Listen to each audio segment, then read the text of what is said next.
Well, good morning, everyone. Bore da pawb. We're just going to make a start now. It's just gone 10:30 and fantastic. It's really great to see everybody here today. So, bore da pawb, and diolch am ymuno heddi a croeso iawn sesiwn. Dr Gareth Morgan ydw I, ac dwi'n gweithio mewn iechyd cyhoeddus. So, welcome everyone to the session today. It's great to see everybody, and thank you all for joining us today. I'm Dr. Gareth Morgan. I'm a public health practitioner based in Hywel Dda University Health Board in West Wales, and I'm absolutely delighted to chair the session today, and not least because I'm also leading a Bevan Exemplar project on housing and health. So I'm just going to give a 5-minute introductory talk just to set the scene before we get into the main event. And the title of our session today is The Public Health Potential of Housing Interventions. Could Wales lead the world? And later on in the discussion, we'll get into this. And perhaps Wales is already leading in the world on this, or perhaps we've got some distance to go. Yet for me, the title is really a statement of intent, reflecting some excellent work already and an ambition to do more going forward. So just speaking personally, I'm really looking forward to the discussion and hearing from the panel, but also from attendees who are here today. So thank you all very much for joining. Now, in the introductory slide, there was some housekeeping. I'm conscious some other colleagues have just joined us, so I will just quickly summarize some of the housekeeping for today.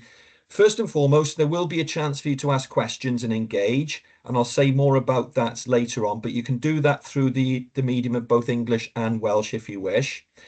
Secondly, we will be recording this session and it will be available on the Public Health Network Cymru website later on. Thirdly, and perhaps most importantly, if you've got any problems with technology, just let us know through the chat and we can contact you directly to work with you and resolve that. And then finally, just to confirm that views and opinions expressed today are those of the speakers, so of course they may not reflect those of the network, Public Health Wales, or their affiliates. So for colleagues that didn't see that on the opening slide, just noting those general housekeeping points as we go through the session. The one promise I will make you, well, two maybe, it's going to be a great session, but secondly, we will finish no later than 12 noon today. So that's a definite promise that I can make to you. So there are several aims of the session today, and self-evidently, we are going to be discussing matters relating to housing and health with a view to sharing information between us all. And in many ways, this is a continuity of many previous conversations, but possibly for some colleagues today, it's a start of a fresh conversation. So wherever you are on that continuum, you're absolutely welcome. Everybody's got a contribution to make, either today or subsequently going forward. The session will also raise the profile of issues relevant to housing and health and encourage a fresh impetus of the work as required. And from an interactive perspective, we'll also be seeking your views, your questions, and so on from attendees today. So at this point, I'm absolutely delighted to introduce my co-chair, Dr. Dan Bowers from the University of South Wales. And Dan's going to be supporting this event with us today, particularly keeping an overview of comments and questions as they come in. And I'm sure we're going to hear a lot more from Dan later on in the session. So a particular welcome to you, Dan, at this early stage of the meeting. Thanks, Gareth. Brilliant. Great to see you, Dan. So the format today is going to be a panel discussion, which will be guided by myself, questions from myself initially as the chair.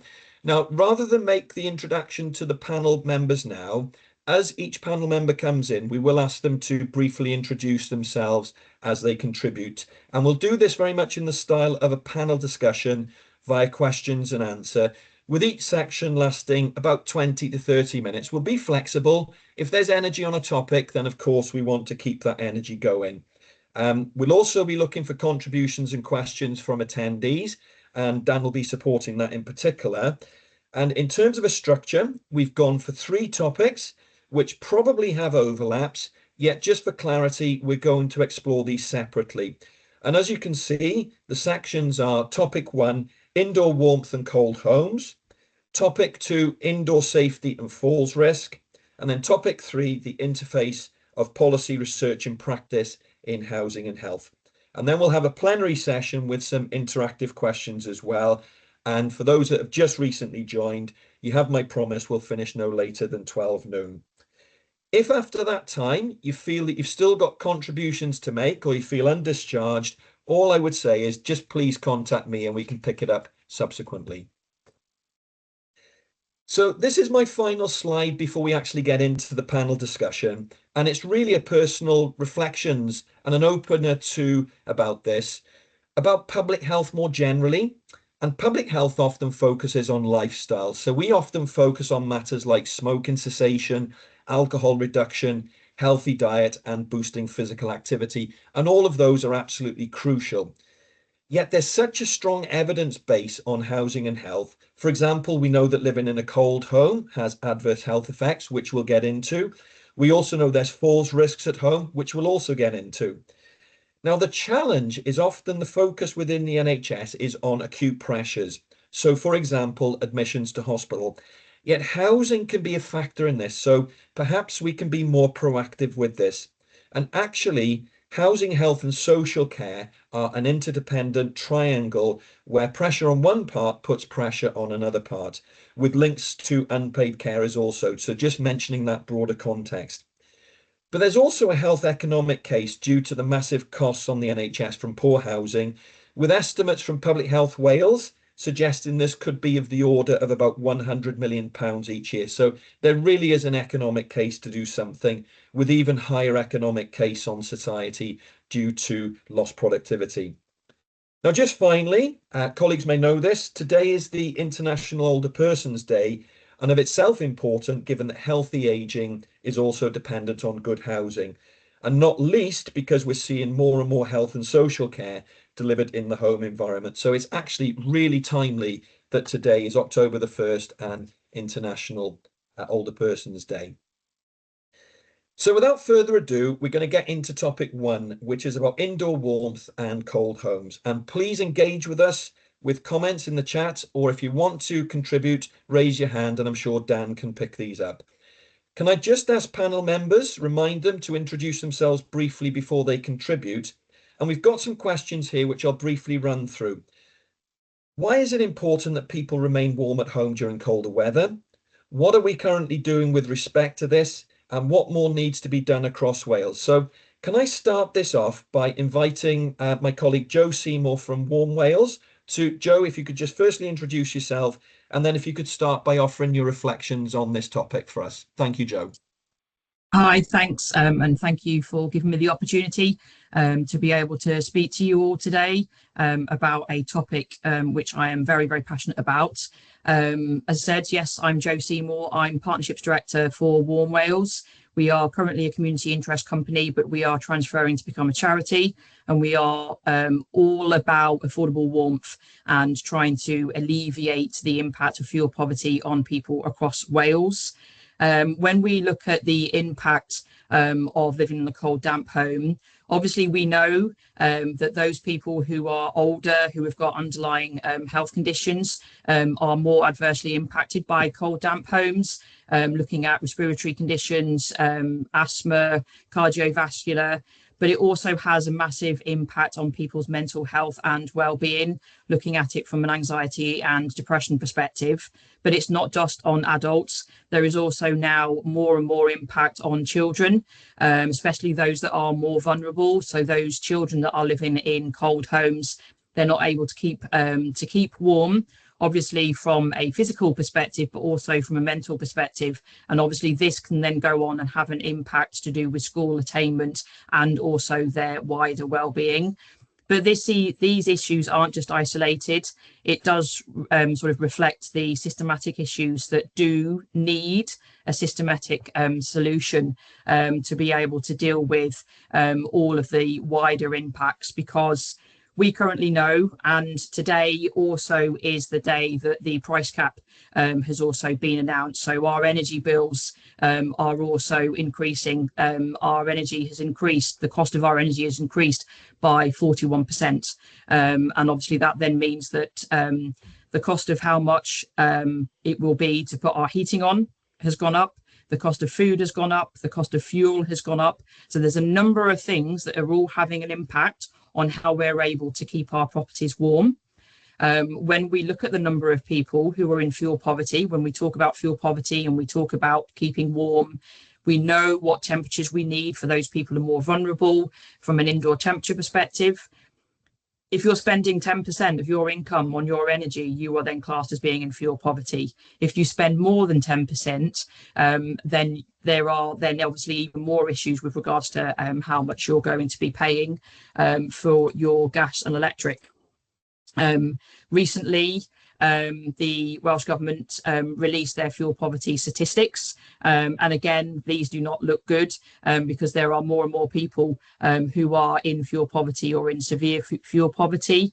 But also it's affecting more people who are on a lower income because, again, they're trying to ban it to manage the cost of everything, which has gone up. On top of that, so when I talk about, you know, an impact from an anxiety perspective, currently the debt, so the fuel debt across the whole of the UK is at £4.5 billion. So this is how much debt there is and how much people owe. So again, we're looking at physical, but actually if people are in debt and they don't know how to pay, the mental health cost is huge, and the impact that that is having, like I said, on adults, on working adults, and then obviously the impact from a child perspective on seeing the pressure on their parents is that it's quite worrying, you know, as in to do with obviously the impact. Gareth's already said about the impact from a cost perspective. So if we look at the cost on children that are admitted into hospital, is that can cost potentially £27,000 every day to support a child that is impacted by living in a cold, damp home. So again, you know, we really do need to look at how we're able to provide and work closely together to prevent obviously the issues from living in a cold, damp home. There are things that are being done. So, you know, as in there's people on this call that work for organisations that provide that advice and support, Warm Wales being one of them. One of our sort of flagship programmes is Healthy Homes, Healthy People, where we are looking at trying to provide that advice and support on energy bills, maximising your income, wider affordable warmth measures to do with being able to improve the properties. When you then look at the support, you can look at it in two ways. You want to be able to make sure that you improve the warmth of your property. So that's looking at the property in the home perspective, but you also want to make sure that you're looking at the individual. So we can then provide that support for the individual. We need to be able to maximise their income, but also then improve the energy efficiency of a property, whether or not that's through working with and being able to get grant funding through the Welsh Government's Warm Home Programme, NEST, whether or not that's accessing funding through the eco funding, so the energy company's obligation, or whether or not that's funding that has been put into social housing through the optimised retrofit programme. So there's a number of things that have been doing to do with improving the energy efficiency of property. You then need to make sure that you're providing the support to the individual because they go hand in hand together. So as I said, there's a number of different organisations that are providing that advice and support. Many of us, though, are at capacity. I looked at our current referral rate for the last 6 months. Currently received or over 4,000 referrals. And these are mainly for those people who are working between the ages of 25 to 34. So that's the, you know, the age range of the people that get in contact with us. Match that to the same period last year, we only had just over 2,000 referrals. So the number of people that are asking for that advice and support is massive, and it is only growing. To do with what can be done, I think because this is systematic, there are a number of other things that are in play with regards to funding that is available to improve the energy efficiency of properties, funding that is available from an income perspective. And again, things that are outside of our control is actually how much we have to pay for our energy, because this is impacted not by what we're doing, but by outside factors. And I do think that there are a lot more things that can be done from a government perspective.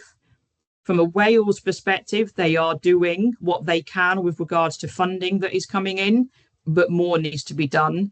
But again, this very much also links in with what the UK government are doing. So there's a number of things that go hand in hand. So my sort of plea is that in order to be able to look at it from a preventative perspective, we need to be able to identify people sooner before they get to crisis, to be able to help those individuals to then be able to reduce the costs on the NHS. We are working closely with housing associations, with health boards, local authorities, to identify individuals using health data, matching that with housing data to be able to provide that support. And I'd like to be able to do that more, and also get into dialogue with yourselves on what sort of other things you think can be done. Thank you. Fantastic, Jo. I'll look to bring in other colleagues now. Catherine, would you like to come in? Thanks, Gareth. Thank you, Jo. Yeah, just to introduce myself, for those of you who may be unaware of our work, I'm from Care and Repair Cymru, and we're a third sector organisation helping older people to live independently in warm, safe, accessible homes. And we do this by delivering housing adaptations and home improvements. So going on from what Jo has said, it's staying warm in home is particularly something that's of concern to our client demographic. So we're looking at people who are over 60. We know that 75% of deaths related to excess cold in Wales are people aged 75 and older. So the health impacts that Jo has talked about is a particularly concern to our clients. In terms of what is currently being done, Jo's touched upon various different organisations who are doing lots of great work. I just wanted to mention our Older Not Colder service. So we provide home energy support to help older people stay warm in their homes and keep energy bills down. We do this through our specialised home energy officers who do home assessments and see what can be done to improve home energy efficiency, and for income maximisation to support instances of fuel poverty that Jo mentioned. Just in terms of the scale of that, I think since its inception, Older Not Colder has referred 435 households to some of the major funding schemes that Jo mentioned, like Warm Homes Programme Nest and Eco4, the UK government one. In terms of what more needs to be done across Wales, again, Jo's mentioned a lot of things there, but I think that from our perspective, something that we're seeing in the homes of older people across Wales that is currently a gap is support for housing disrepair and housing condition. So we can turn to things like Warm Homes Programme Nest for support with mitigating fuel poverty and energy efficiency. But in terms of basic or essential but basic repairs to people's homes, I'm talking things like structure and fabric or property conditions, so leaking roofs, rising and penetrating damp, things like that, that will all have an impact on the warmth of the home itself. We're seeing a huge gap for that at the moment, so that's something that Care and Repair is calling for in terms of providing a safety net grant for hazardous disrepair, which we see would be really helpful in supporting our clients who don't have the funding to do those repairs. And obviously, as Jo's touched on, we know the impact of the cold, and I think that we can do things like replace the boiler, but if the structure of the property is energy inefficient and providing lots of cold, then that causes a lot of concern for our clients as well. Thank you, Gareth. That's amazing. So, question from myself. So I'm a public health practitioner and very much focused on practice. Where are the optimum points of intervention on this? So is it something that we need to do a general communication campaign so that people can self-identify? Do we need to be doing more at the primary care level, so particularly GPs? Do we need to be doing more at the secondary care level, so at the point of admission for patients? All three of those, what do panelists feel about that? Andy, you've got your hand raised. You may have been coming in on a separate point, but can I bring you in anyway at this point? You did. You caught me out there, Gareth. I was something, Bruce. But yeah, I mean, just to introduce myself to everybody. So Andy Cameron Smith from the Healthy Homes Hub. Just who we are. We are a membership body connecting health, the health sector, housing sector, and academia together to look at how we create healthier living environments. We're particularly a knowledge base for housing providers, so social landlords, very much about how they can deliver healthier homes, and we're also a voice and a platform for people to articulate the value of health in the home.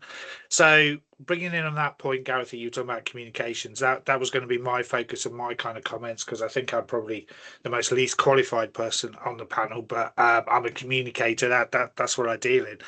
And for me, a lot of this is about the understanding and the winning of hearts and minds to get people to understand the importance of doing this. And again, very much my kind of background is in the world of kind of climate change and sustainability. So for me, I think we have a real opportunity to look at the kind of retrofit work that we have to do with housing, but actually frame it in a different way.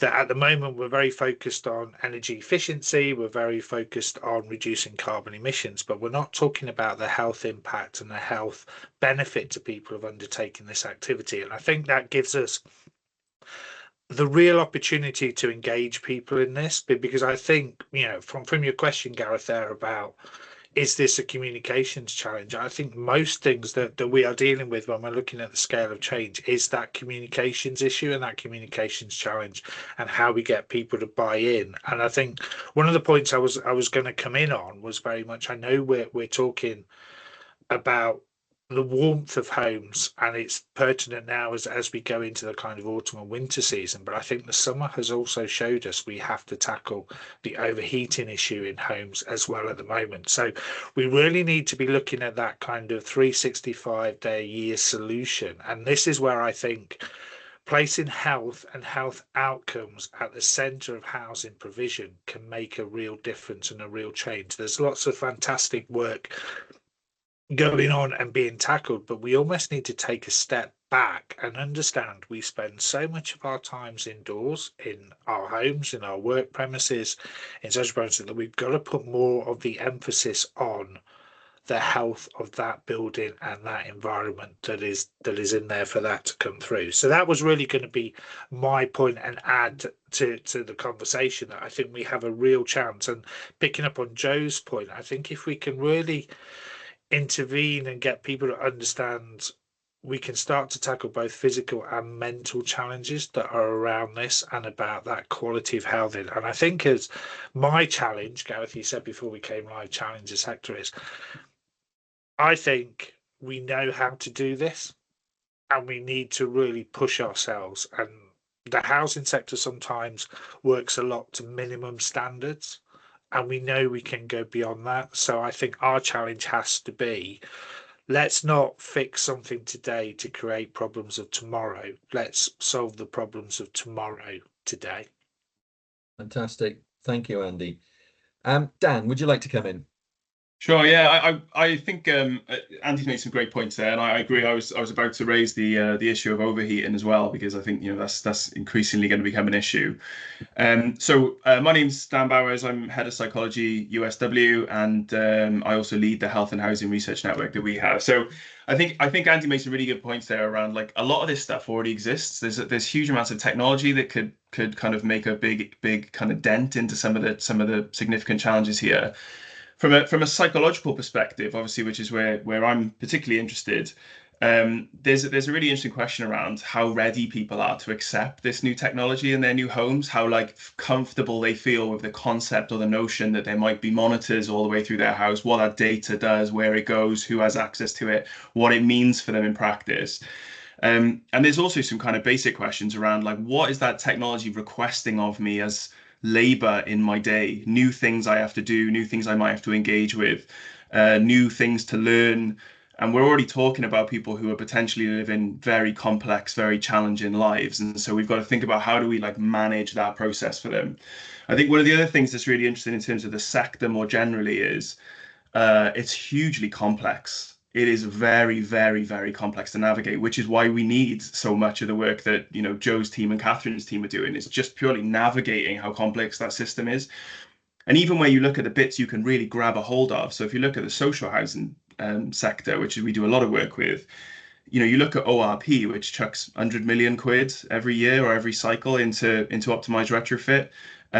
The reality of that is that it forces decisions based on what funding is available at what point, what's in the country, what can I buy, what are the skills that are available for us to kind of engage with, and what's the workforce that enables us to then go and do the types of intervention and the types of work that are available. So I think there's a really interesting kind of set of questions around how we do some of that in practice. Andy, I would agree, generally speaking, that almost we are doing innovation in a way that is adding complexity always, and I think that's also adding to some of the challenge. So I think there's a range of very, very interesting academic questions that we're kind of working towards currently. But I think there are definitely solutions within it as well. Brilliant, thank you, Dan. So we've got a couple of hands raised now from Andy and Joe, plus lots of chats coming in. So what I'll do is I'll just bring in Andy and Joe, and then we'll look to get something from the chat and if participants want to join us. So Andy, over to you first. Thanks, Gareth. Yeah, it was just to pick up on that point that Dan made about the kind of psychological aspect of this. And I put myself, because I've been communicating this kind of change for a number of years, we don't make it aspirational. We talk about it as a very functional thing that happens, and there is very much technical things that people need to understand, but to engage people on the kind of volume that we need to engage people to make this change, it's got to mean something to their individual lives. And at the minute, it feels like a lot of the good interventions are getting lost because we are talking technically to people and economically to people, and we're not talking simply about how this benefits your life. And I think once we do that and people go through processes, they become the advocates for you to tell the story that you need to tell. Brilliant. Thank you, Andy. And over to you, Joe. Thanks. Yeah, I was going to follow on that. And again, sorry, I was just keeping an eye on the chat, and there was a question came in that I wanted to try and, as in sort of pick up on everything that, as in sort of Andrew and Dan have said about there's the support available, there's the technology, but obviously we've then got to look at that pathway and how people navigate the supports available, the technology, what that means. And that's where obviously the sort of the difficulty comes in, is that we're looking at this in two ways. Is that we've got a decarbonisation, as in sort of we need to be able to reduce, as in sort of carbon and our use, and we need to then be able to work with new technology. So that's one side, and people that can buy into that and able to accept that and take in the new technology. Lots more support is available from a housing association perspective and social housing through as in the funding, but there's then not as much support available for those that live in the private rented sector and owner occupiers. So there's sort of two ways that you need to look at what support can be available in order to look at your retrofit side. But then you also have an issue with those individuals who are in fuel poverty. And that's the issue that we've got at the moment, is that we are trying to use technology and new measures to deal with the fuel poverty issue. And I think the thing is that we need to be able to, look at both issues. And some of them may need different, some sort of support to be provided. And lots of the people that we are dealing with at the moment are nowhere near ready to be able to get into any conversation at all about having new measures installed, whether or not they meet the criteria from an eco perspective, or whether or not they meet the criteria for NEST, which is the Welsh Government scheme. Because they are in arrears, they cannot afford the basics, they cannot afford to live properly, that they can't enter to have a conversation about that, even if it could potentially reduce their energy bills.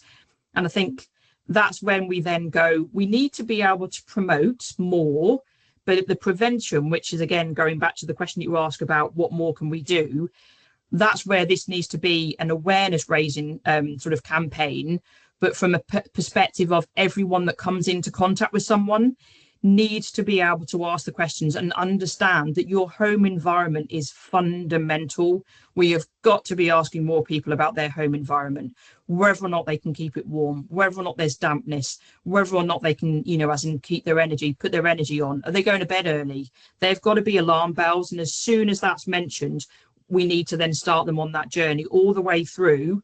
And as I said before, it's looking at your home and the person, and we cannot do one without the other. And I think until we get to a solution that does both, we're still going to be fighting between dealing with those that are in fuel poverty and dealing with our sort of decarbonisation agenda and what we're going to do from that perspective. That's fantastic. In public health, and colleagues may be aware of this, we've got an initiative called MEC, which is called Making Every Contact Count. Traditionally, we focus on lifestyle, but there's no reason why housing couldn't be part of that as well. Dan, can I just ask you to reflect any comments that have come through on the chat? It's probably the final call for people to put anything on the chat on this topic for this session at least. But what are we seeing coming through on the chat, Dan? Yeah, some really interesting bits and pieces. So Gowan shared some new stat, or there will be some new stats available in a couple of weeks. So it might be worth flicking back up to that link and having a look there. Some people are sharing information then really around, what's available, what's happening in kind of more specific locations in terms of how they navigate some of the complexity that we've been talking about. There's also a specific question around whether or not you need to have specific criteria for matching up to the eco scheme, but that's been sort of answered within the chat. So there's lots of self-answering questions going on in the chat. So it's been very useful. Yeah, and my appeal really is keep that chat going. So, get contact names of people, keep this going. If we all take away one new action from this meeting, I'm looking at 86 people on the call, 86 new actions all spreading out and propagating, that of itself will be an impact. So keep that conversation going. Just conscious of time, and we want to do justice to the other topics. So we'll move on now to our second topic, which is about indoor safety and falls risks. And in some ways, possibly, this may be less prominent than the cold homes agenda. So we've just got a couple of questions to get us going, which is, does this have sufficient profile? What good practice is happening already? And how can we further spread and scale this? And if I could invite Catherine from Care and Repair to start us off with your reflections on this, Catherine. Yeah, sure. Thank you, Gareth. So it's something that is dealing with falls and indoor safety is something that's Care Repair's bread and butter, really. We know in terms of whether it has a sufficient profile, obviously we know how important indoor safety and falls risk is and how much of a big concern it is. I think it was the largest call to the Welsh Ambulance Service Trust in 2003 was falls. And of that, 77% were from people aged 65 plus. So for our client demographic, it's something that's of concern. In terms of sufficient profile, I think that it does have a big profile amongst health professionals. We've got the National Falls Prevention Task Force, which is multidisciplinary, multi-agency, and that does a lot of great work. Although Care and Repair is deputy chair, so I would say that. But I think that it's also increasingly becoming a topic of conversation at government level, with quality statement on older people, people living with frailty. I think there's lots of profile there, but where it falls down really is older people's willingness to talk about it in our experience. So what we're seeing on the ground is fear of falling, concerns about falling or falling again, and then the mental health impacts of living in constant fear of falling, what that could mean. Basically, we find that people are scared that if they address concerns, they might not be able to continue to live in their own homes. There's concerns like that. In terms of raising awareness for the general public, we've just had Falls Awareness Week, which did a lot of community engagement and trying to promote the idea that falls aren't an inevitable part of aging. So I think that in terms of profile raising amongst the general public, it's important to continue to perpetuate that message. In terms of good practice, I would say Care and Repair. A key focus of our work is to provide adaptations to prevent falling and to ensure that homes are accessible for our clients. Our kind of a large part of our work is our Rapid Response Adaptations Programme, RAP. And in 24 to 25, we delivered nearly 25,000 adaptations across Wales. And the most recent Welsh Government adaptations data, which is from 2020 to 2021, that shows that we delivered 67% of all housing adaptations across Wales. So I think that I would point to us as an example of good practice. But we've also, as part of that, we've analysed the impact of our interventions, and our adaptations have been found to reduce hospital admissions for older people as a result of injurious falls by 17%, which equates to around 35,000 Welsh NHS bed days a year. So I think that's an example of good practice. But also I would say that in terms of our work as a home visiting service, we go into the homes of around 55,000 older people a year. And for every visit, we offer a Healthy Homes check, which has a falls assessment built in as part of that. So quite often we find that people might call us about something that isn't related to indoor safety or falls. But then when we go and do the home assessment, we see that actually people are struggling to climb the stairs without clinging onto the walls and that kind of thing, where people might not necessarily realise that an intervention can be done.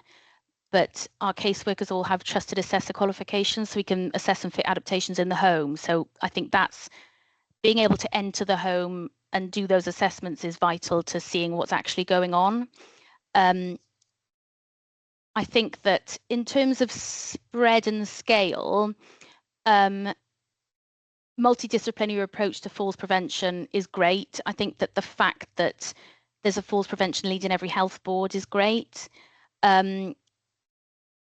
But again, I would say it links back to what we mentioned earlier about disrepair in the homes. There's a link between disrepair and falls risk in terms of trip hazards for as much as anything else. So housing condition is something that is an often overlooked piece of the puzzle in terms of home safety, and something that needs to be addressed sometimes before we can install adaptations. So I think that's something that needs to be addressed in the context of falls risk. Catherine, that's a great start to this. I didn't know the scale of your service actually of, did you say 35,000 bed days avoided? Yeah, so that's as a result of some research that we did as part of the SAIL data bank. Yeah. So we analysed the impact of a care and repair intervention and found that as a result of having a care and repair adaptation, it reduces hospital admissions by 17%. So we've calculated that to be the equivalent of 35,000 bed days, Welsh NHS bed days. I mean, just we classically cost an NHS bed day roughly about £300 a day. So I've just done the sums on that. That's about £10 million from your intervention. So we need to really understand the return on investment on that. For £1 invested, what are you getting back in terms of, so we won't lose that. I'm conscious I want to bring in Joe on this, but I've got a lot of supplementary questions either today or subsequently I want to ask on that. Of course, and I'm happy to share that research as well with anyone who's interested in that. There's one immediately in the chat. Joe, would you like to come in? Joe Seymour. Yeah, I was just going to follow on to do with obviously looking at support, to do with obviously those people that are living in private rented properties and also owner occupiers who are not necessarily able to meet the criteria from a care and repair perspective. Obviously, you've got environmental health practitioners that do carry out inspections looking at property condition under the Housing Health and Safety Rating System, looking at falls risk, and also to do with indoor safety, and linking this all to the previous topic to do with warmth, but also heat, is that because obviously it's costing more, people are then using potential technology which then could be unsafe, which then means that there could be an increase in the risk of fires if they're not having their appliances checked, as in from a carbon monoxide perspective. So when we talk about, as in all these topics and all these things linking, is that, as in from a home environment perspective and being able to go out and do those visits. And again, every single person that comes in contact with an individual, if they have that awareness, as an understanding of how can we get advice and how can we get support for these individuals that may be struggling because they're using technology, they're using appliances that they shouldn't be using because they need to be tested. or if there are, as in likelihoods of falls. Again, as in from a well-being perspective, you've got issues from a hoarding point. If people are hoarding, which again, I know Care and Repair provides support, and I know there's lots of work currently being doing up in North Wales and with Betsy and other colleagues to do with hoarding. So again, these issues that they're large issues that to be able to deal with them. I think it's very much a case of being able to do it sort of from the ground up.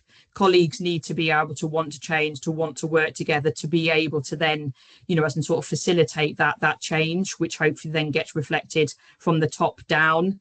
But I just wanted to add that there are, as in professionals within local authorities that are able to look at, as in sort of falls risk from a property perspective, especially when you look at it from a private rented and owner occupiers that don't necessarily meet the criteria from a Care and Repair perspective. So there is that element and that support there. Thank you. Thank you, Joe. That's fantastic. So, Catherine, back to yourself. I'm interested in the discrepancies between supply and demand.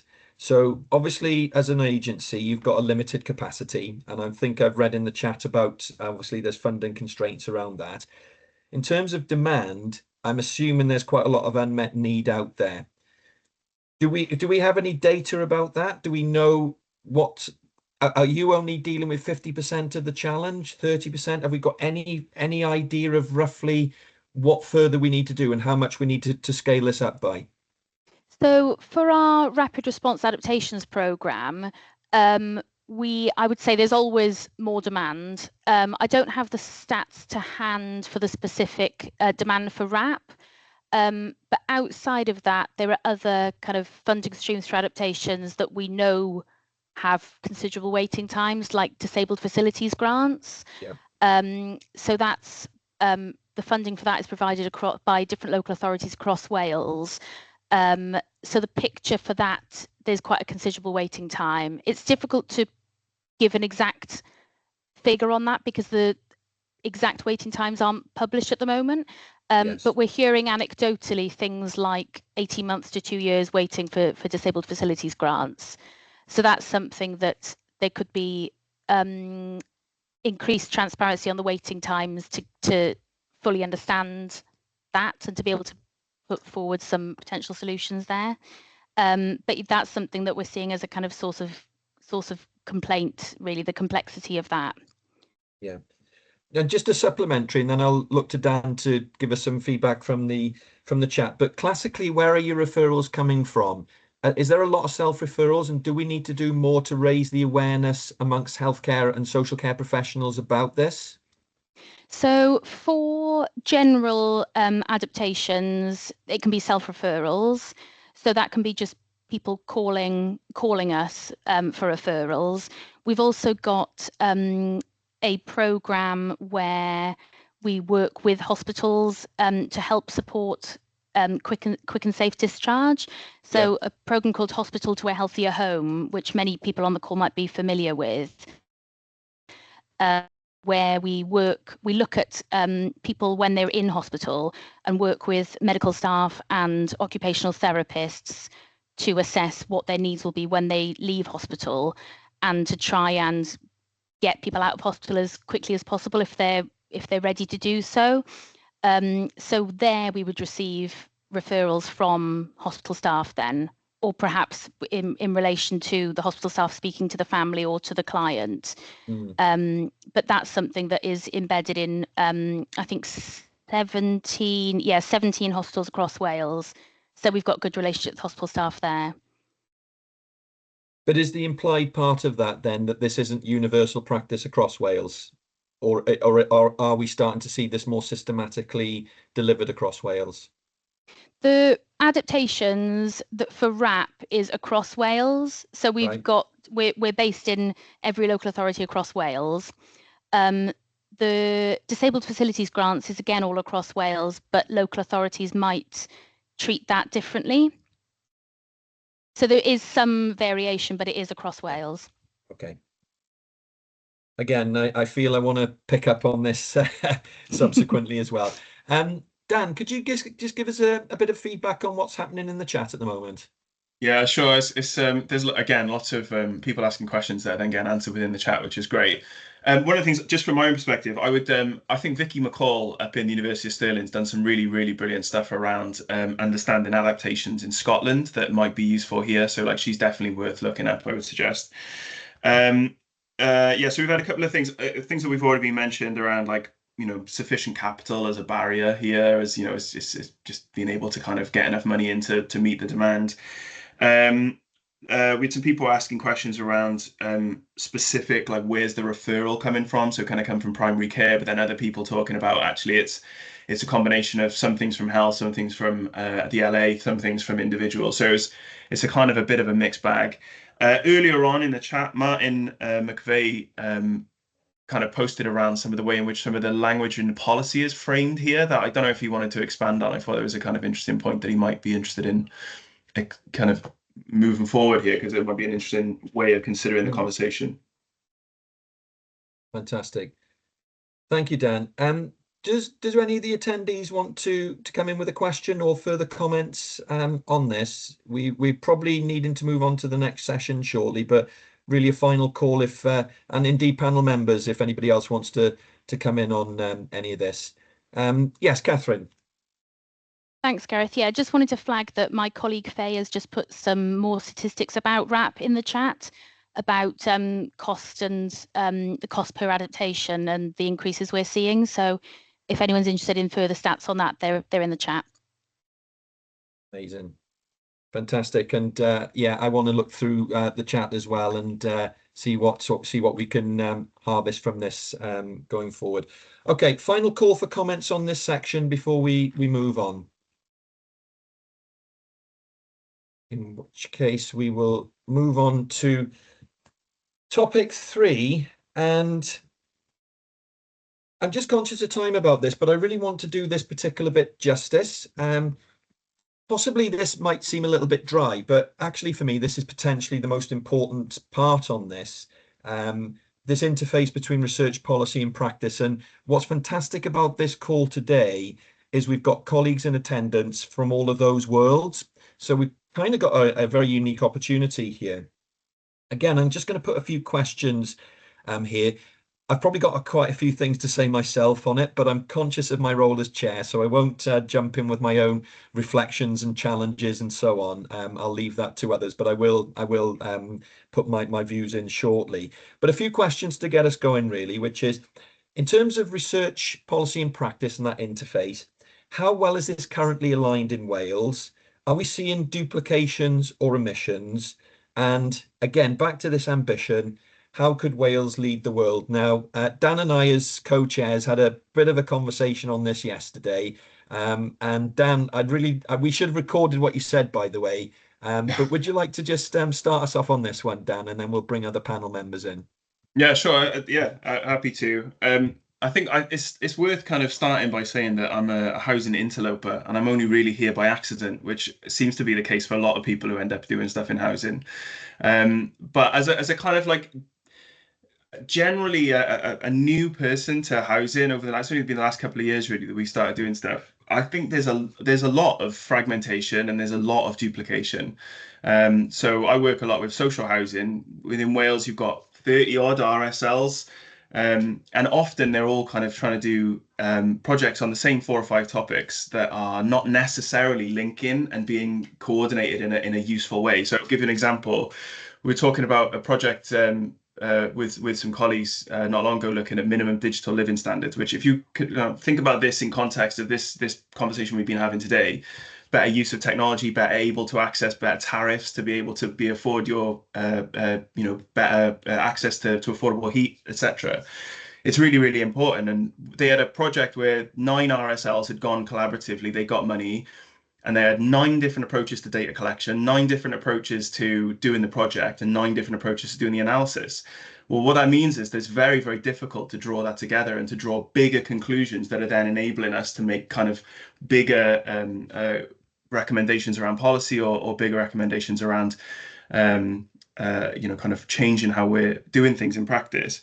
I think there's like I've come across some really excellent examples. So I sit on the Healthy Housing Alliance in CTM, and they've kind of currently got a post which is co-funded between social housing and the health board. So Beth Underwood, who would have been on the panel today, is the person who sits in that role, and that's an excellent kind of way in which there's opportunities to draw together. But I think there's not enough of that. I think that there are more opportunities to be doing those things. I think also one of the reflections I'd have, we do a lot of stuff around dealing with like frontline teams in social housing in particular. That's a group who could have a huge impact here, but are actually like there's no professionalized pathway for people into those types of roles, and often they're dealing with real complexity at the front end, whilst you've got other services that, because of a lack of funding, are kind of like moving backwards. So there's a kind of group of people there who are dealing with huge complexity, who could be making huge impact, but how you kind of like grasp those and enable them by training or supporting or develop them to operate in those ways, I think is really interesting. And I think also a lot of the stuff around evidence here is really interesting. So there's lots of evidence for lots of these things, but it's getting that evidence into the hands of the people who are then doing the doing. And I think that that's something that maybe there's an opportunity for us to be a bit more coordinated and collaborative on. So one of the things that we're trying to do at the minute to maybe try and work towards that is that we just pulled a funding bid together between USW and Cardiff Met, where we're going to try and develop something that enables for social housing a more coordinated approach to doing research, and also a kind of more increase the infrastructure to be able to answer questions in a fast way. I think often with evidence, it's the fact that it's sitting there, it's already there, it already exists, but it's how do you use that evidence that already exists to answer a question that we now need the answer to, or we now need a practical tool for. And I don't think that's necessarily being done as efficiently as it possibly could. And that's often because universities are hard, expensive, slow beasts to engage with. And I don't think that necessarily kind of eases our ability to do that stuff. So I think there's loads of good practices knocking around. There's lots and lots of opportunity, but I think it's often coordination. And to answer your specific question, I think there's a lot of fragmentation and there's a lot of duplication that if we could grab a hold of it, I think that there'd be huge progress to make. Amazing. Thank you for that, Dan. And I'm sure that's going to stimulate other comments. Andy, would you like to come in? Yeah, I mean, echoing Dan's point there, I've kind of fallen into housing as well over the last few years. But I think when we look at everything that housing is facing and health is changing, health is facing kind of thing, these are big collective challenges. And the only way we're going to solve them is through collaboration. So, and there's Dan's point, and there was a point in the chat, that there's 45 different kind of social landlords in Wales, and there's probably 45 different sustainability strategies. There's probably 45 different health and safety strategies. There's got to be a way that we can come together to share our knowledge, share our information better. Because really what we're talking about here in kind of housing and health is not a truly competitive market. It's a service provision that is being done here. So I think, again, Gareth, going back to you, how do we challenge people to do things differently? We've got to look at collaboration and we've got to take it really seriously, and we've got to do it, and we've got to share our learnings and not just share the things that work well. The vital importance is what doesn't work well, so we stop people going down the rabbit holes of that, wasting money, wasting time and wasting resources. So yeah, for me it's about collaboration, but again, just within the way housing associations are made up, there are teams which kind of work independent, but at the end of the day, they're trying to solve the same issue and provide better housing. That should be the core focus thing that is there, and everybody feeds into it and not through different strands. And I think, sadly, I'm not close enough to Wales to understand if it is for yourselves, but sadly, funding seems to follow technical interventions rather than a more holistic approach of how that home looks better. So for me, it's a big rally for collaboration and sharing more wider with people, because it's not a competition, it's a collective challenge we all collectively need to solve. Yeah, no, totally echo those comments. And I take the point very seriously there, Andy, about innovation, which is, where we know things are working, let's step into that space. The flip side to that, which is less discussed, is exnovation, stopping the things that we know don't work. And we need to share practice on both. Good practice needs to be spread and scaled. Where something hasn't worked, we need to also share that, and because often that will still be in the system. So exnovation as well as innovation. Joe, would you like to come in? Yeah, thank you. I think just following on from that, and obviously all of the reports and the research that Catherine's been talking about when with care and repair, I think obviously that is key to be able to have the evidence to say that something works. Like you said, if it doesn't work, we need to stop doing it, and we need to do more of the things that do work. Lots of the organisations out there that are providing, I think, fundamental services are from third sector. So being able to have the time, the space, the knowledge to be able to get any research carried out is quite hard.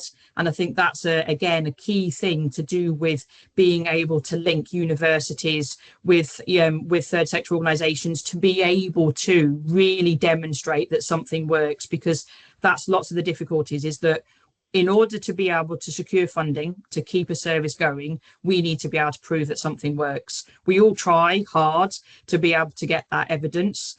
But I think if we really do look at more robust evidence, so again, Catherine spoke about linking with SAIL database and linking the health data, that's something that Warm Wales have been fortunate to be able to do. It's something that we're currently working with Public Health Wales National Team, the research team, to be able to link our data together. Again, to be able to prove that you need to be able to provide holistic support to individuals. It's about, like I said, linking the home support with the person support, really looking holistically. And I think that's a big thing that needs to be done, is that we do all need to work more closely together. The answers are all out there. The element to do with, again, looking at it from a funding perspective and a policy perspective, trying to understand the sort of the link and where the sort of the decarb and the as in that element and the fuel poverty bit fits. But obviously we know that you've got fuel poverty, you've got I think there was a thing on this morning about carpet poverty, you've got water poverty, you've just got poverty, child poverty. It all needs to be looked at together, as in, it's not one, is that we all need to be looking together. And I think the biggest thing is that we've got to be able to take the risk and just do something, because we can't continue acting in the way that we are. And I think that's the biggest thing. Third sector organisations are, stretched from a funding perspective. They are stretched. We are fighting with other third sector organisations for funding. And like Andrew said, we have got to work together. We've got to collaborate. We've got to be allowed to collaborate as well, because we do have the answers there. And I think working more closely with universities, as and again, that's fundamental to what we need to be able to do to prove that things do work. Thank you. Fantastic. Thank you, Joe. Catherine, would you like to come in? Thank you. Yeah, just wanted to say a bit more information about the research project that that we were talking about earlier, and that Joe's just mentioned about the work that we did with the SAIL data bank. We matched anonymized care and repair data with the data held by the data bank to find that information. So I just wanted to say that we've used this data once, but we're happy to use it again. So if anyone's interested in any kind of collaboration with that, then please do get in touch. If there's anything that anyone would like to work on a similar project, that'd be great. We've got, we go into about 50,000 homes a year, so we've got lots of data. So yeah, more of just a, if anyone's interested in that, please, really. Thanks. Fantastic. Thank you, Catherine. Dan, would you like to come in? Yeah, only a quick one. I just to echo Catherine's point there. I think data is a huge one. To a certain degree, I'm cautious around data, because we're, as much as there's brilliant data and you look at it and you think, well, we can do brilliant things with it, we're also sort of drowning in data. We've got more data than we know what to do with, and I think that's interesting. And so it's almost like we need to sit down and consider what are the questions we want to answer, and then figure out in a very specific and real way, well, what have we got that would enable us to answer those questions very specifically? kind of now. I think there's also, like, we underestimate sometimes the impact of what's called grey literature. So this is where people have done huge amounts of work. They've done a little bit of analysis, or they've done a piece of research that sits inside a drawer that never leaves their organization, that never goes anywhere. And I think that probably often goes back to, you know, whether or not it's a nice shiny positive outcome, or it's a less shiny positive outcome as to whether it comes out. I think that's interesting. So there's a kind of interesting thing there around, you know, drawing together data. I also think there are ways, if we could have better coordination across some of what we're trying to find out as a sector, what are the key questions? Well, we could start collecting data in the same way, which would hugely benefit our ability to then move forward and do things with it, especially if we had a bit of a, you know, a hub or something that sat in the middle that gave some capacity to be able to do the analysis on that stuff. So I think there's a thing there around, I see loads of people doing brilliant stuff, but, you know, you go back to the RSLs, you know, you've got 30 odd RSLs plus local authorities. There's not competition between them in the truest sense, but they are competitive. And they're often trying to do things that are new and different and, you know, be innovative. If we just had a way of going, well, if we're going to do something new, let's try and collect this core 2 or 3 things about this data, or these ways, that would enable us to kind of move forward slightly more quickly, I think. So yeah, loads and loads of data, which is brilliant, but what we're going to do with it and how do we standardize on any level to be able to do the most with it. Thank you, Dan. Just a couple of reflections from myself, really. Obviously, I'm in an NHS provider here in West Wales. Sometimes difficult to know where to begin the conversation. You know, the interface between housing and health, we have ministerial portfolios, Welsh Government directors on this as well. The Bevan Exemplar project actually is called Building Bridges Between Housing and Health.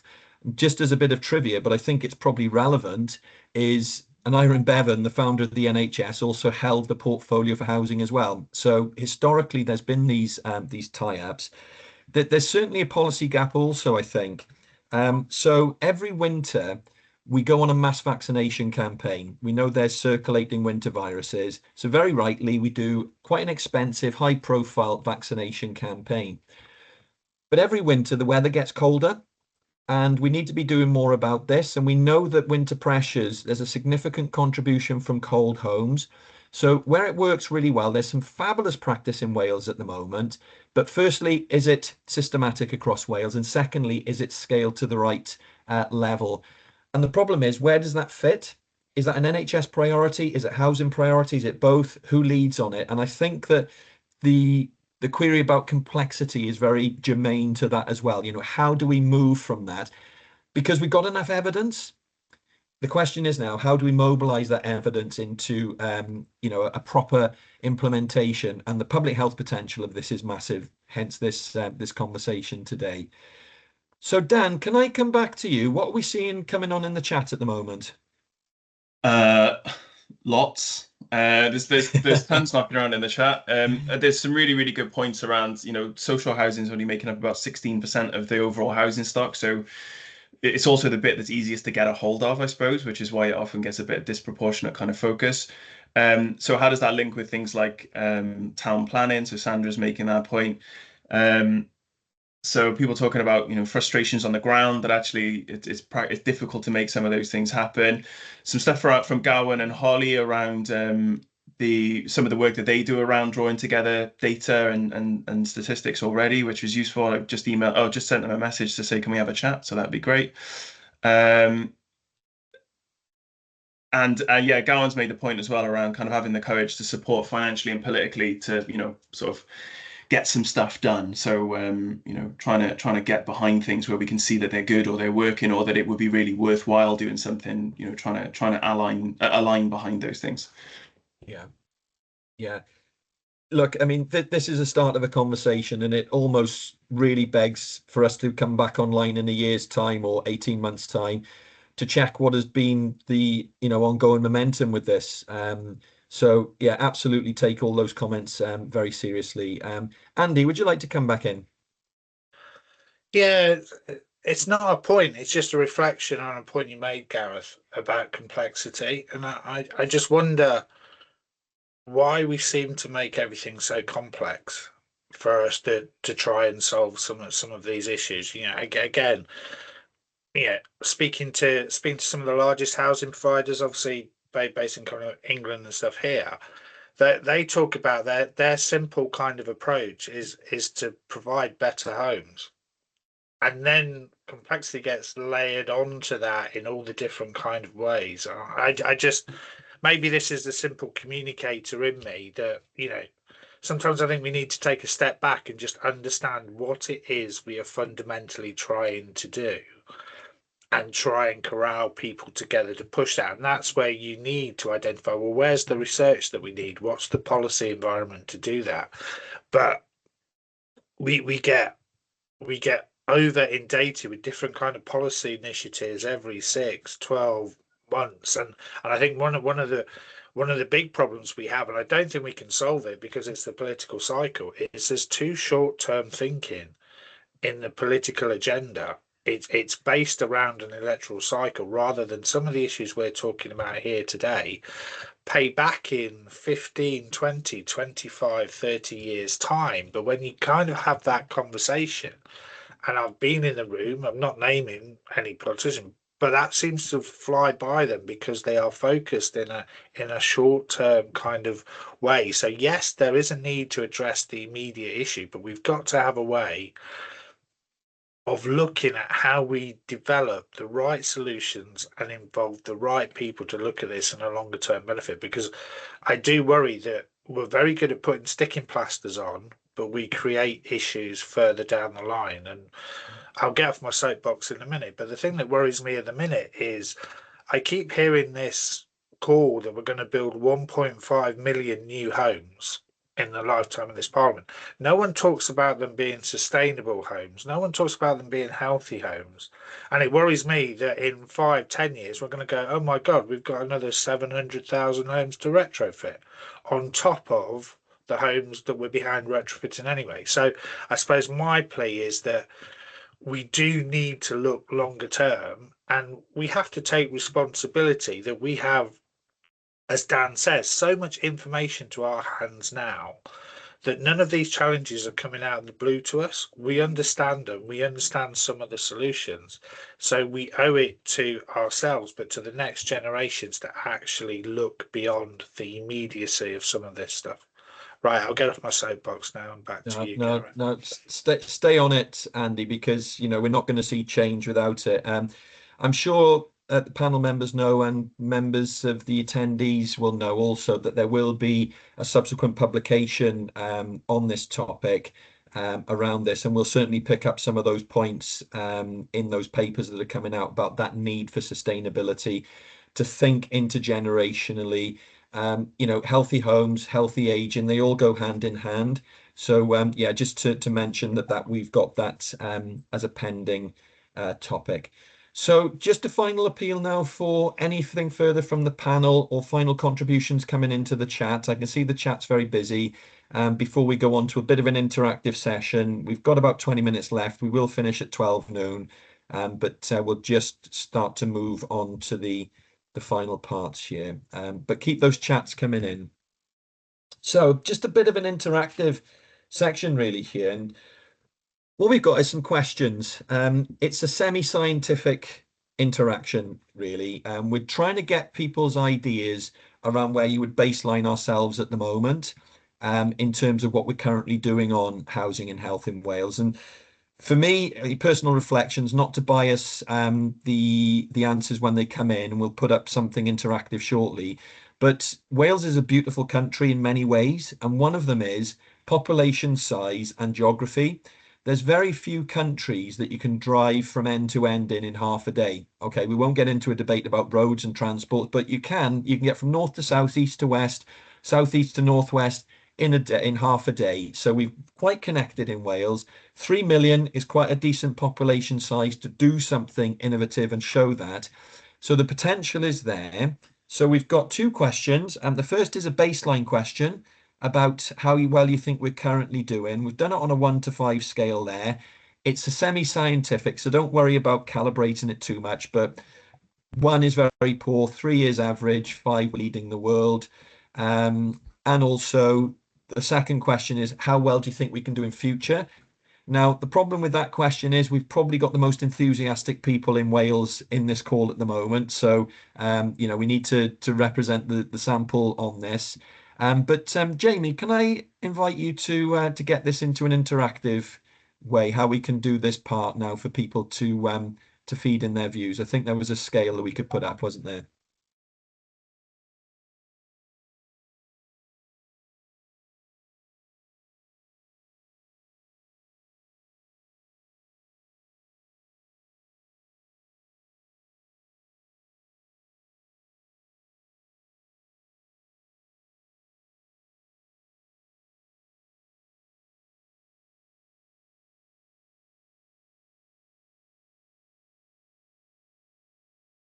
Okay, the results are coming in.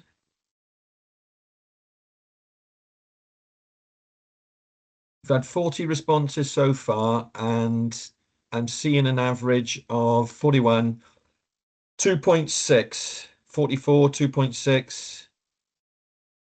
Keep those coming in.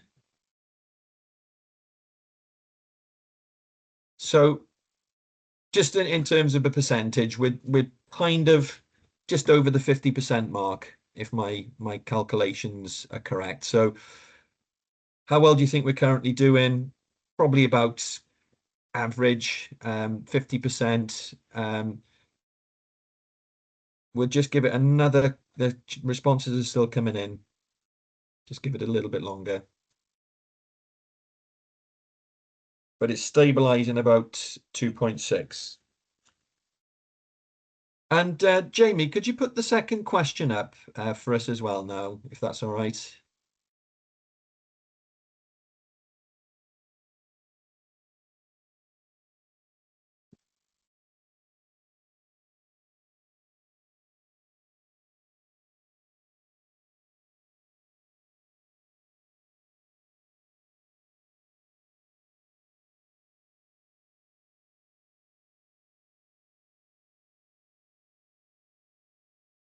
Okay, responses are coming in.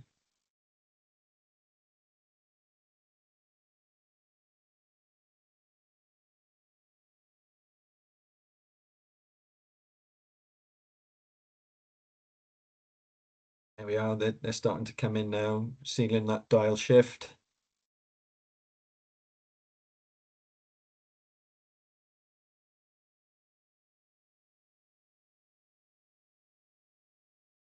Okay, more coming in. Currently about 4 on 23 responses. 28 responses. 31 responses. We had just over 50 for the first question. So if we could try to match that sample response, that would be fantastic. Okay, 36.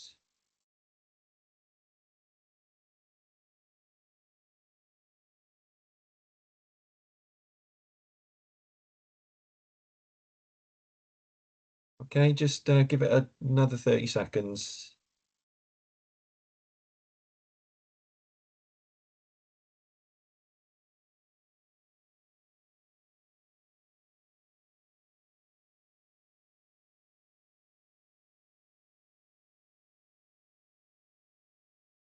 It's stabilizing about 4. So just to convert that into some broad percentages, then in terms of how well we're doing at the moment, we're doing about 50%. And in terms of where we could get to in the future, we could get to about 80%. The problem is on a 1 to 5 scale, we don't quite get that nuance of 4.5, but nonetheless, I think what we can safely interpret from that is there's plenty of scope to increase our work on housing and health. Jamie, are we getting any more responses in, or do you want to take that down now? I think everybody's had their say. Yeah, I'll take it down. That. Yeah, if you want to take that down. Fantastic.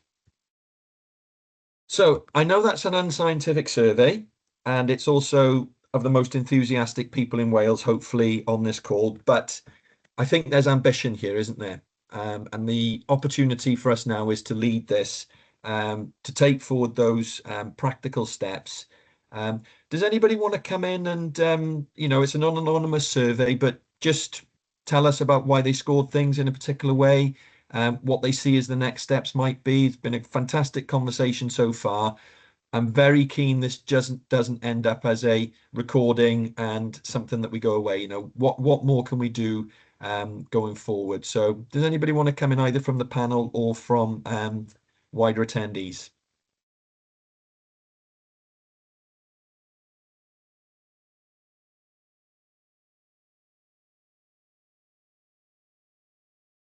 Yeah, happy to, Gareth. I think I was about in line, I suppose, with the general consensus there. I do think there's huge opportunity. I think it's going to take a bit of sort of coordination and collaboration and truly kind of pulling people together around some of the core ideas here.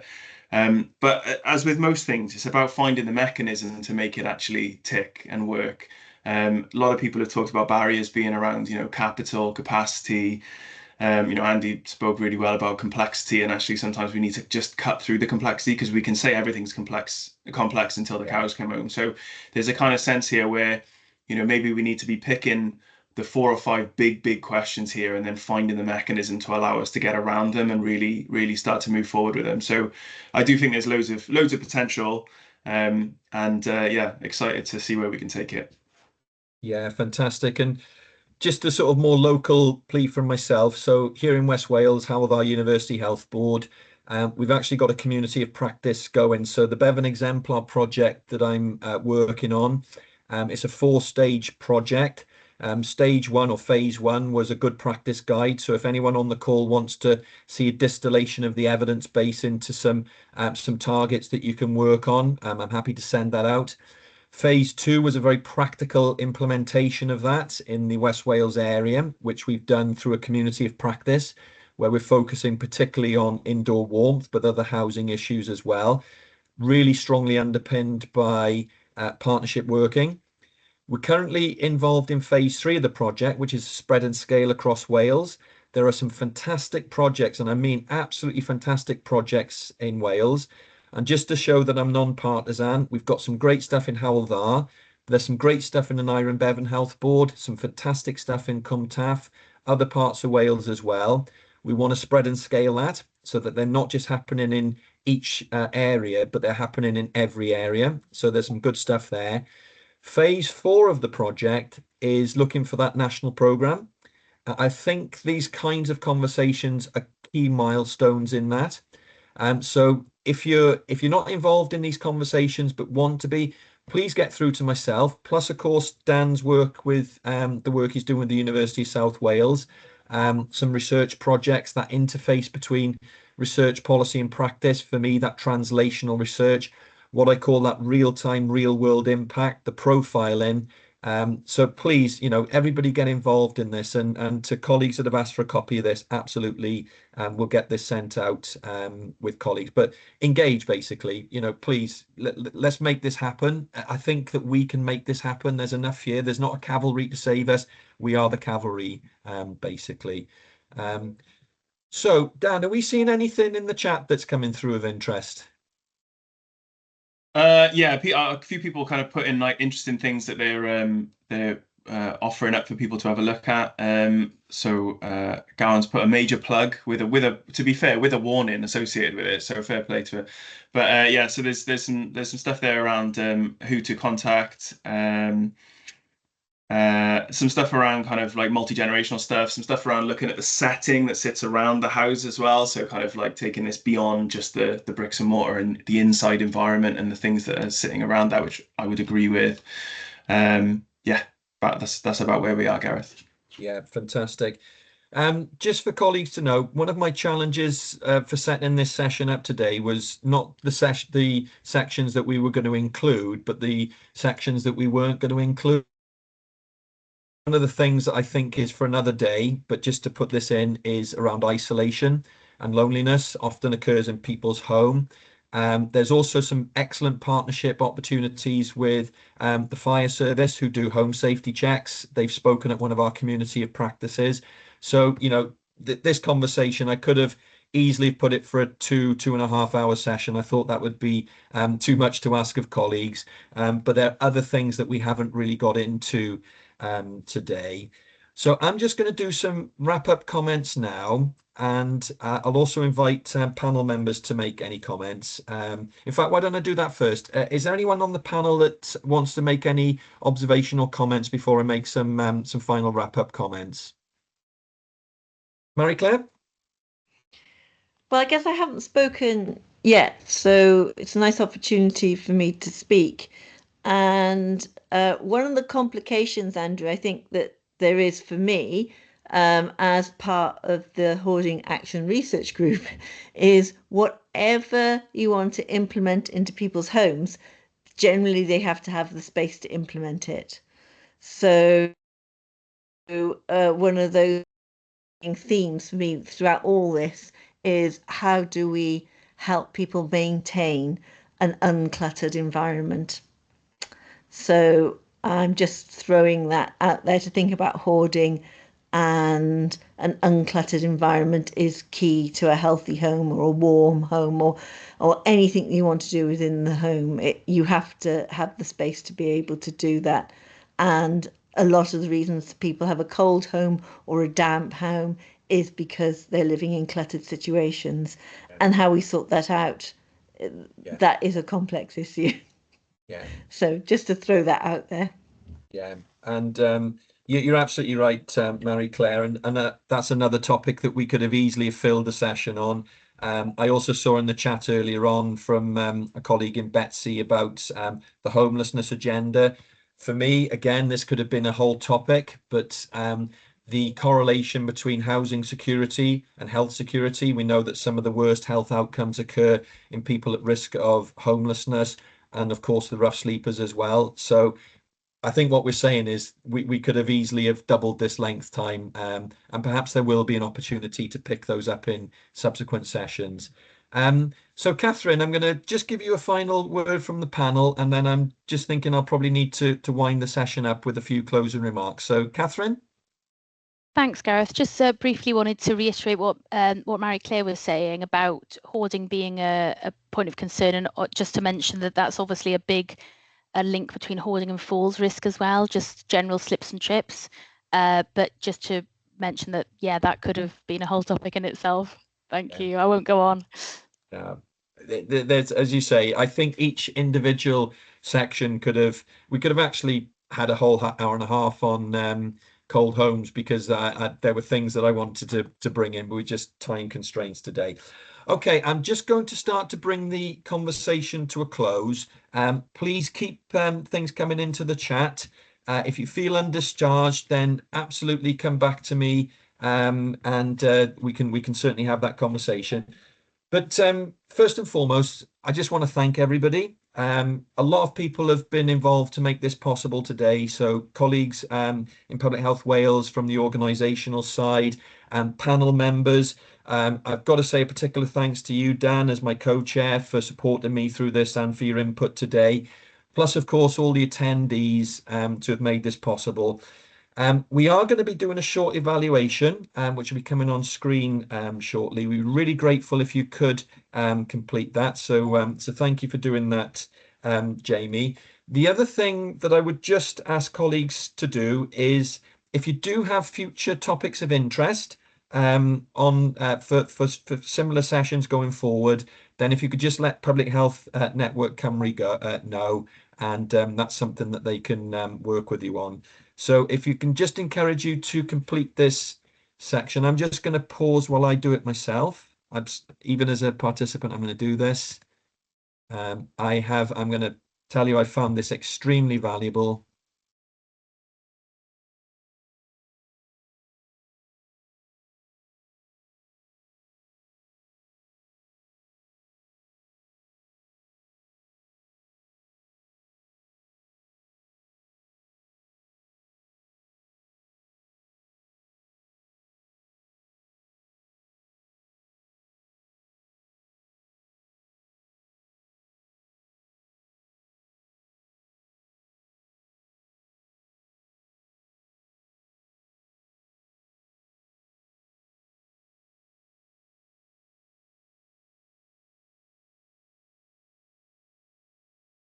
Fantastic. Keep those responses coming in. Just one plea from myself, really, which is let's keep the momentum going. If everybody can go away today or tomorrow and do one more thing that you wouldn't normally have done, I'm going to certainly be sharing the recording amongst my colleagues. I'm going to be raising it at the Public Health Senior Leadership Team meeting. I'll be continuing to knock on doors and politely kick senior execs in the shins on this one. You know, there's so much we can do here. Yeah. This is the mandate to go forward. This has been a really good peer review session and absolutely fantastic. And I'm absolutely thrilled by the way this has gone today. I know the session is due to close at 12 noon.